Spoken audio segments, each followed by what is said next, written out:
I kind of look a mess right now. I'm sorry about that. But today I wanted to share some of my favorite books that I've read so far. These definitely aren't all of them. I wanted to only do the ones that I have in person. So I'm just going to share the physical ones right now, which I got this pretty humble pile right here. Spoilers, don't look. So I'm going to go through and share all of them. Yeah. So the first one I have here is The Picture of Dorian Gray, and this is my favorite edition that I have. I have like 3 versions of this book. That's how much I loved it. I read it for the first time 4 years ago, and I just absolutely adored it. I guess it's kind of hard to explain this book without giving it away. I'd say it's a story, tragedy. Could you say it's a tragedy? I think you could say it's a tragedy. This is about a young man who is very, very focused on beauty, like the aesthetics of things. And he is loved. He's the muse of this painter, and he's loved by this painter who captures just this amazing portrait of him. And he inadvertently, accidentally makes a wish to stay young forever. And that causes a lot of problems for him. And I think that it's just written so beautifully. Oscar Wilde is such an amazing author. I actually performed a play by Oscar Wilde in my high school, and I played Cecily. It was The Importance of Being Earnest, and I played Cecily, and that was my favorite role that I've ever played in any play ever. So I'm a big fan of Oscar Wilde, and this is the first book that I read by him, and also my favorite. It was my favorite book just in general for a long while too.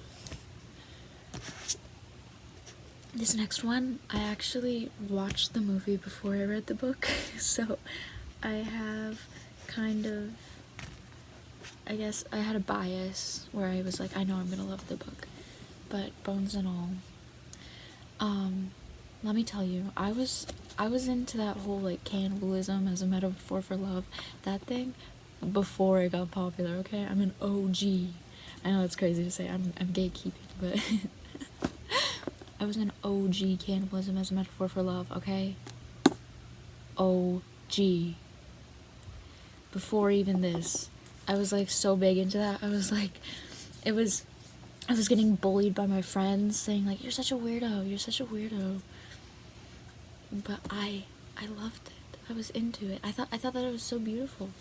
I still really like things like that, but it's on the internet it's become such a big like joke. So now it's just like, it's hard to like talk about media like that now, because it's just like, now it's seen as like a corny thing. But this book is still beautiful, I think. I also really liked the movie, I remember, because it took place across many different states, but the main character had to go to Minnesota, which is where I live, and also she had a very similar story to mine, where she was in search of a parent who she never met, so I related to that a lot. So I love this book. The next thing is The Queen's Gambit. I think that it's such a good, it's kind of on the same level of Black Swan, the way that people talk about pieces of media that's like perfectionists who are super passionate about one of their crafts, and they'll go to any lengths, like even like self-harm, in order to become perfect at what they love. And this is that with chess, which I'm a huge fan of chess.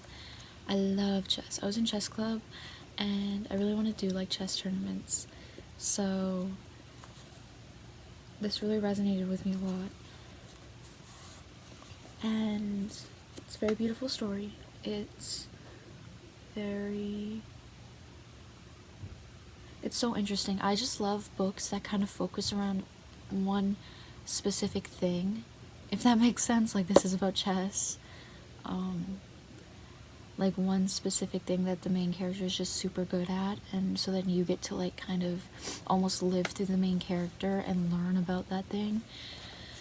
And it really gets you to, it really makes you, like, kind of become a semi-professional in that one specific thing. I mean, not a professional, but, you know, like a little crash course, I guess. This, The Perks of Being a Wallflower, of course. I think that this one is very popular, but I love this book because the way that it's written, I think that, like, truly I've never related to a main character's way of speaking than I have in this book. Also, I started reading this book when I started high school, which is a great time because the main character is a freshman in high school. It very much resonated a lot with me. I was also going to a school that I really did not like. It was a super duper tiny school, like 20 people per grade. And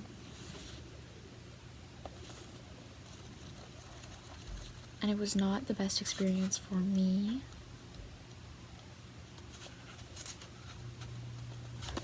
This is also one of the first books that I annotated, which means a lot. And also my mom annotated some of it when I made her read it after me. So this copy is, like, pretty special.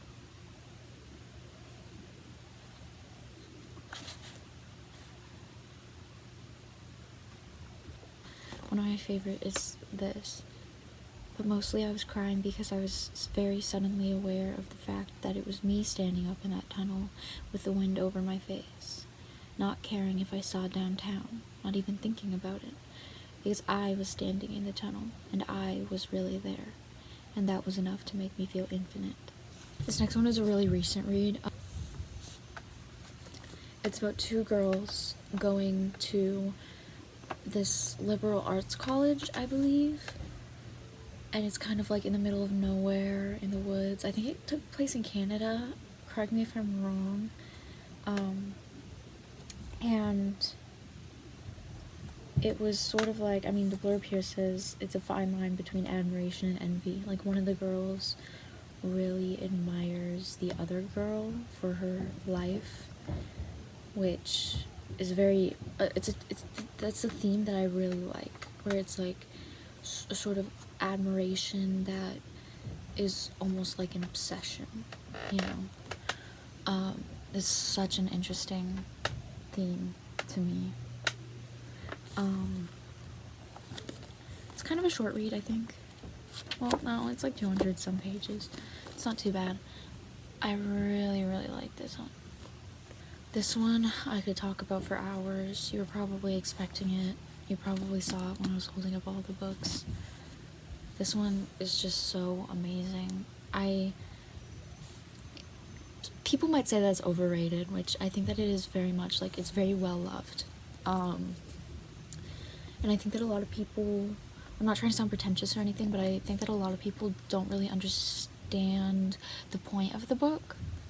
Because the point is, you're not supposed to romanticize it, but a lot of online spaces do romanticize it a lot.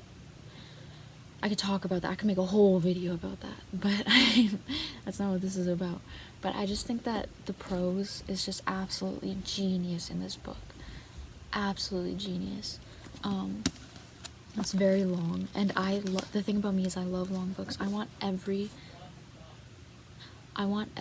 single detail about a story, about a world. It's so immersive. That's my favorite thing. When books are super long and, like, almost redundant even. It's just a whole world. It's a whole different world. And I can resonate with it so much too. I have a problem where I romanticize things that maybe shouldn't really be romanticized, so I can resonate a lot with the main character no matter how much I hate the main character. You know what I mean? And I think that's the best kind of book, where you write a character that evokes a lot of feelings, even like bad feelings, and then you're able to make the readers relate to the character no matter what those strong feelings are. This here is a book about ballet. It's a non-fiction book, so it just speaks about ballet, the art of ballet, different ballets. And my favorite thing about this book is it has lots of illustrations that are very pretty. If you don't know, I am in ballet. This is actually my first year starting point. So, ballet means like so much to me. It's one of my favorite forms of art in the world. So this book, I got it at a thrift store, I believe. Look at it's Swan Lake.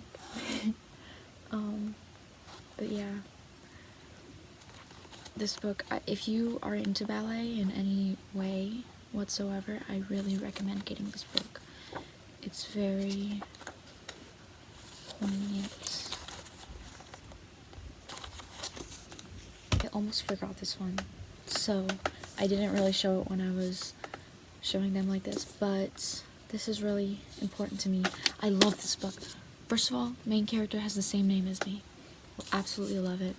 And the reason why I love that so much is because I relate to her so much. This book is about a girl who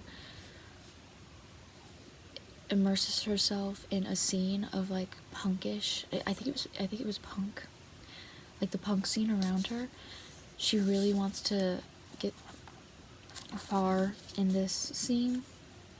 She meets like some star, and she gets like some pictures taken of her with the star out of context, and then she kind of becomes this like popular groupie, and she's just like thrown into this very, very quickly.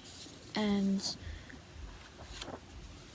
it almost seems like, especially like with the name of the book, A Cigarette Lit Backwards, it's almost like she doesn't really belong there, because she was kind of seen as like a star student. I think she like played the piano, all that kind of stuff, and so she kind of felt out of place in everything, and I could really resonate with that. I think that it's such a good story about like local scenes. It's very realistic. Very realistic. Absolutely love this one so much.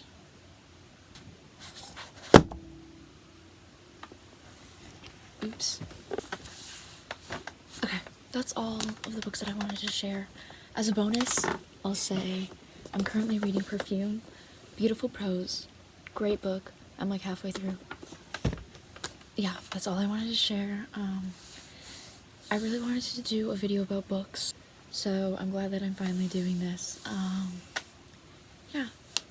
Bye.